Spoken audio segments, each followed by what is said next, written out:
Today we're going to be looking at reviews of Raleigh. So I know if you're thinking about moving here, you've probably been all over niche.com and Reddit and wherever else people leave reviews. I don't know, Quora. And people have all kinds of things to say about Raleigh. And today we're going to be reading them. And, well, some of them are true, but some are just bitterness. And stick around to the end of the video because we're going to tell you the 5 most common complaints in all of these reviews and the 5 things that people loved the most in all of these reviews. The reasons for moving to Raleigh are well documented. What are the reasons not to move to Raleigh, other than we're full and housing's expensive, just like every other decent city in the country? All right, let's try this. Talking about neighborhoods. The one I'd add is it's such a new city, it's really lacking the kind of natural, organically established mixed neighborhoods that other cities have. A few areas get close-ish, Boylan Heights, 5 Points, but broadly, neighborhoods are either purely residential or there's strips of commercial. This contributes to a lack of walkability, etc., etc. I do think that's one of the big negatives in Raleigh. I mean, and again, I think it has to, based on where you come from, it's different. But if you're in a city where there's a lot that's a lot older, Raleigh was built up with subdivisions. It wasn't built up with, neighborhoods. Like here in Raleigh, we get a lot of cookie cutter. Probably not as much as, I don't know, maybe like Phoenix or something. Like there are other places, or Florida, right. Heavens to Florida, like every house looks exactly the same. It's not that bad. It's not like you could use it on, stock images because every house is the same. It's not.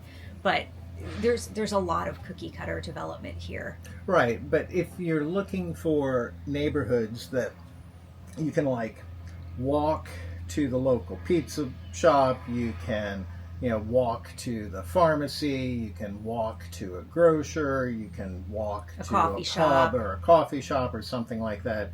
Those are not the kind of neighborhoods that we've got a lot of.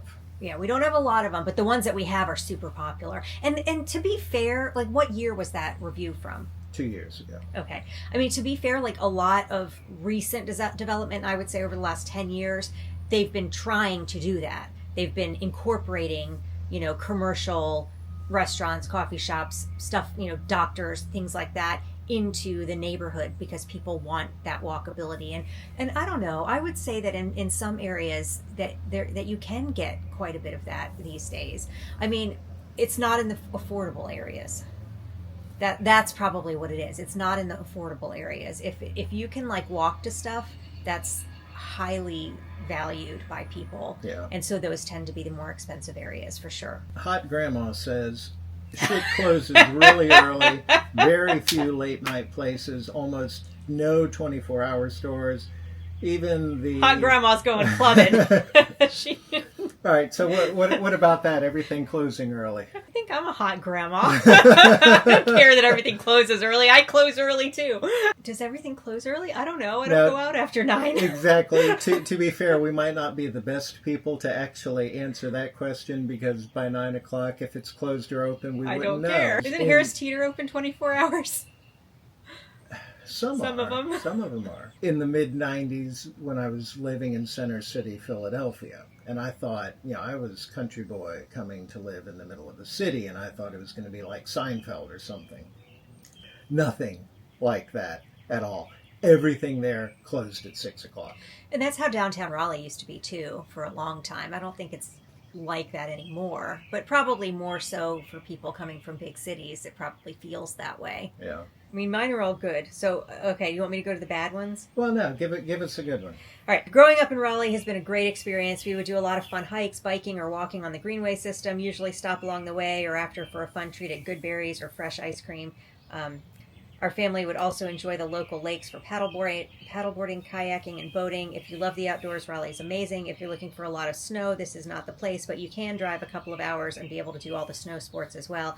I would recommend raising a family in Raleigh, and that's it. If you're going clubbing, go somewhere else. That's right, this is not the spot for you. If you're living a life like is described there, if you're living somewhere where you can go for a walk or a bike on the Greenway and you can stop at a Good Berries somewhere along the way and you can do all of that, and you're living your best life by doing that, that's right, what I consider fabulous. Yeah, right. So that's why I'm like, well, I love it here because there's not many places you can find that. And to be fair, not everywhere here Is like that. is like that. All right. Anyway, what's your next one? All right, Amy says lack of public transit and walkability. You need a car to live here. You do need a car to live here. If you don't have Absolutely a car, true. you don't want to move here. Next. Right. Cat 9935 does not like the fact that Costco can't sell hard liquor, that we have property taxes on cars, the great pollinating every spring, the fact Raleigh is just a super flattened suburb and lacks a real city vibe, very little public transit, and an international airport that takes you basically to major hubs, and that's it. All right, so hard liquor in the ABC stores.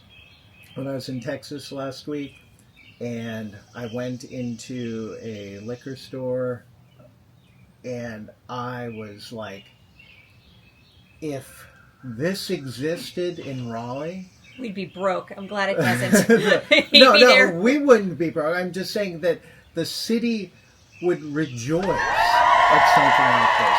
The selection in that store, in this tiny little town in Texas, compared to what you get in any of even our big ABC stores, was just mind-shattering. So, I've never been in any of these stores because I'm not a hot grandma. Yeah, well, it's absolutely true that hard liquor is hard to come by in North Carolina. All right, the great pollinating every spring. Yeah, that's annoying. The yellow pine pollen is starting to get really obnoxious. It usually lasts for about 2 to 6 weeks. I mean, really? Is it really that big of a deal? No. I don't think it's that big of a deal. We have pine trees. Pine trees drop their pollen. And everybody has something that we can all agree on every year to complain about. It brings the community together. We can have news stories on the pollen. We can all say, hey, how about that pollen? Yeah, I mean, we don't have sports team, but we've got the pollen. I'll take pollen over tornadoes any day. Yeah.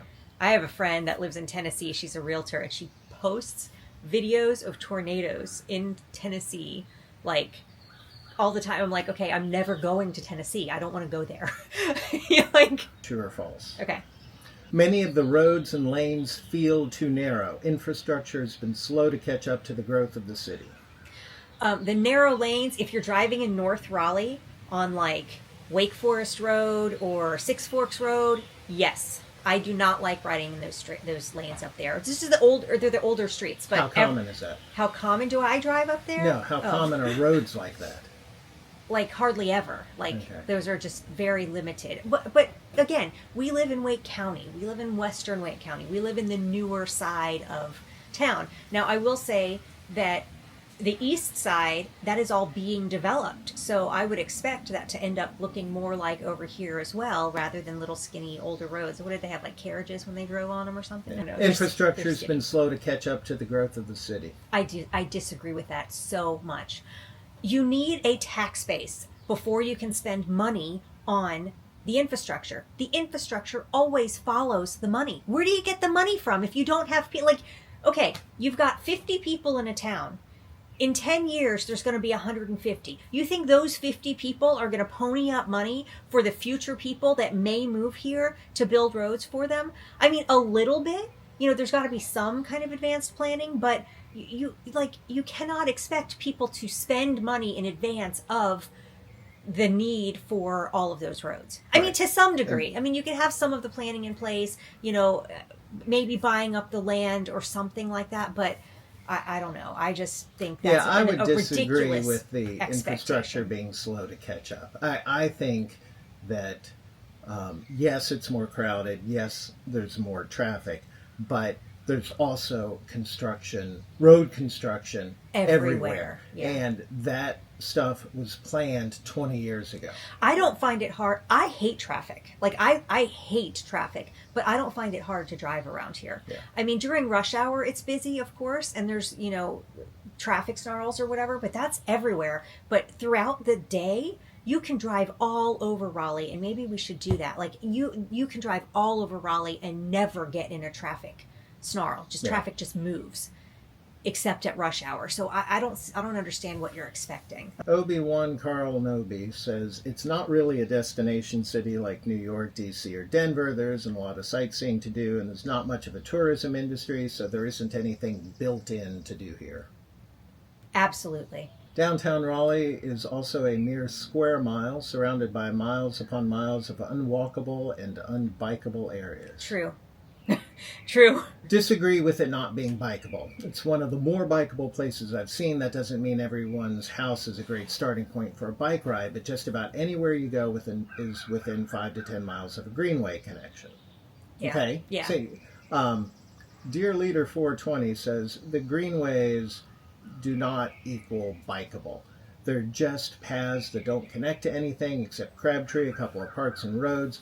Bikeable, in this person's idea here, bikeable doesn't mean I can ride a bike. Bikeable means I can go grocery shopping, go out to eat, and do things with my friends on a bike. Yeah. In Cary, you can absolutely go out to eat, go grocery shopping, and go out with your friends on a bike. There's no doubt. Right, but it's not remotely the culture. I mean, the bikes that you see on the road are mostly recreation. You know, it's not people living on their bike. Do you see places to lock up your bike? That's the question. Right. Like, no. Like, I not haven't really. noticed that, but do we just not notice it because we're not bikers? I don't know. Yeah, I don't know either. I don't know. We don't know anything about Raleigh. Niche.com gives Raleigh 4 out of 5 stars. All the reviews put together. And there's like a couple thousand reviews or something. There are 1,000-ish. Okay. Now, bestplaces.net, the reviewers there give Raleigh 2 out of 5 stars. So the people on Best Places are spicy. Here's a 4-star review on Niche. Growing up in Raleigh was an extremely pleasant experience. If you're looking to raise a family, then this is a place for you. However, there's not much going on beyond that, and it's quite boring. But there are a decent amount of concerts and other activities, but you really have to search for them. It feels pretty safe and a nice area. Raleigh has a terrible urban sprawl problem, though. You can drive 40 minutes and still be in Raleigh. You can drive 40 minutes and still be in Raleigh? Sure. Yeah. But you can drive 2 hours and still be in Dallas. Here's a rare 1-star review on Niche. Raleigh used to be very nice, overpopulated with all the new developments. Whomever is in charge of building and building, this isn't Charlotte, go back. Okay. So we don't want any more houses in Raleigh. Or people. Or people. Or cars. Or cars. No more roads. What I don't understand that idea. Like, you don't want anybody else coming to your city. People migrate, people move, people, places change over time. You just can't keep them one way. That's like a control freak thing. So, after extensive data analysis, we've determined the top 5 complaints and the top 5 praises for Raleigh. What do we got? We've got, okay, first the top things that people, we'll go with the complaints first. All right. Traffic congestion, we've heard about that a lot. Yeah. Urban sprawl, of course, people say that all the time. High cost of living, boring beyond family life.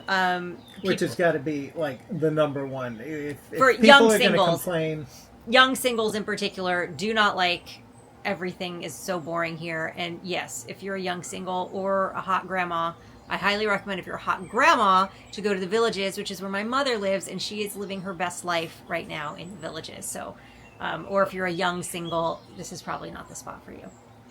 And then school quality concerns. So I thought this one was interesting. There, people were saying that our curriculum is behind other places where they came from. And so I dug a little bit, and I found Austin, Texas is one of the top niche.com public school districts in the country. And I was like, okay, let me take a look deeper at that. And I found that school district only had 2 middle schools and 2 high schools. Well, in Wake County, we've got, I think, 48 middle schools and 35 high schools. So we easily, within the Wake County School District, have schools that are ranking the same as those. They just have a much smaller district. Our school district, Wake County, encompasses all kinds of economic diversity. And so, yeah, overall, it doesn't rank as high as maybe some places people came from. Okay. Now the things people love about Raleigh. They love the green spaces and parks and nature trails and all of the stuff to do outside, And of we course. love it too. And we love it too, yes. They love that people are genuine and friendly, and the people here are just really nice. And that has also been our experience. And that has been our experience. We like the people here. They love all the different types of food here. We don't experience that too much just because we're gluten-free, and so it's, but they're even being gluten-free, there's a decent number of restaurants that we can go to. Educational opportunities, being close to NCSU, Duke, and UNC, people really like that, and that it's safe and family friendly. So that's what I tell like almost everybody that calls. It's safe, it's green, there's stuff to do with your kids, and it's a great place to live. But if you're looking for nightlife or parties or whatnot, it's probably not your place. Thanks for watching. If you like this video, YouTube thinks you're going to like this one, so click it to see if they're right.